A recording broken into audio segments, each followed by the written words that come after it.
Humpy was afraid of the huge creature and stayed behind, but his mother slowly slipped out of the dark woods. The bull saw her, snorted again. Then he trotted eagerly toward her. Now, shy again, Molly ran off into the woods with many a snort and rumble. The big moose followed her until at last she allowed him to catch up, and the two became friends. The bull followed Molly for several days. Humpy tried to be friends too, but the big moose hardly looked at him.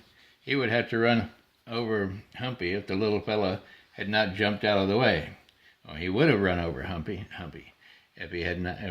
Humpy had not jumped out of the way. Another day, while the three were together, they again heard a loud call. The bull's answer soon brought another bull moose. Molly's mate lunged at him. Soon the woods echoed with fierce clashes as their antlers clashed together. The two were evenly matched, but finally one of the bulls pierced the head of the other.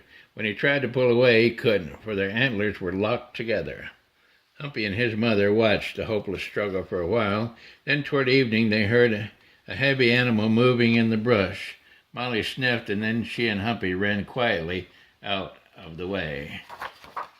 A grizzly bear, lumbering through the woods, heard the noise the bull moose was making.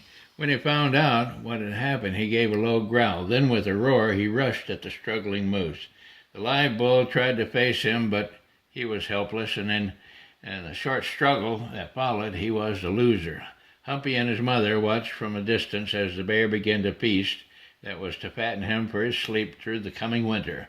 Not only was there plenty for him to eat, but also for the wolves and foxes, crows, and jaybirds, for the days to come. That winter, Humpy and his mother found much less food than they had in the summer, but they managed to stay alive on buds of aspen, alder, and willow trees. They often ate fir needles and stripped the bark from poplars with their lower front teeth. The long legs of the moose were now useful in walking through the deep snow. One day, two hungry timber wolves wallowed by through the soft snow near where the moose were feeding. Humpy crowded close to his mother, but he did not need to worry. The two wolves were having a hard time in the soft snow and were afraid to attack a grown moose alone.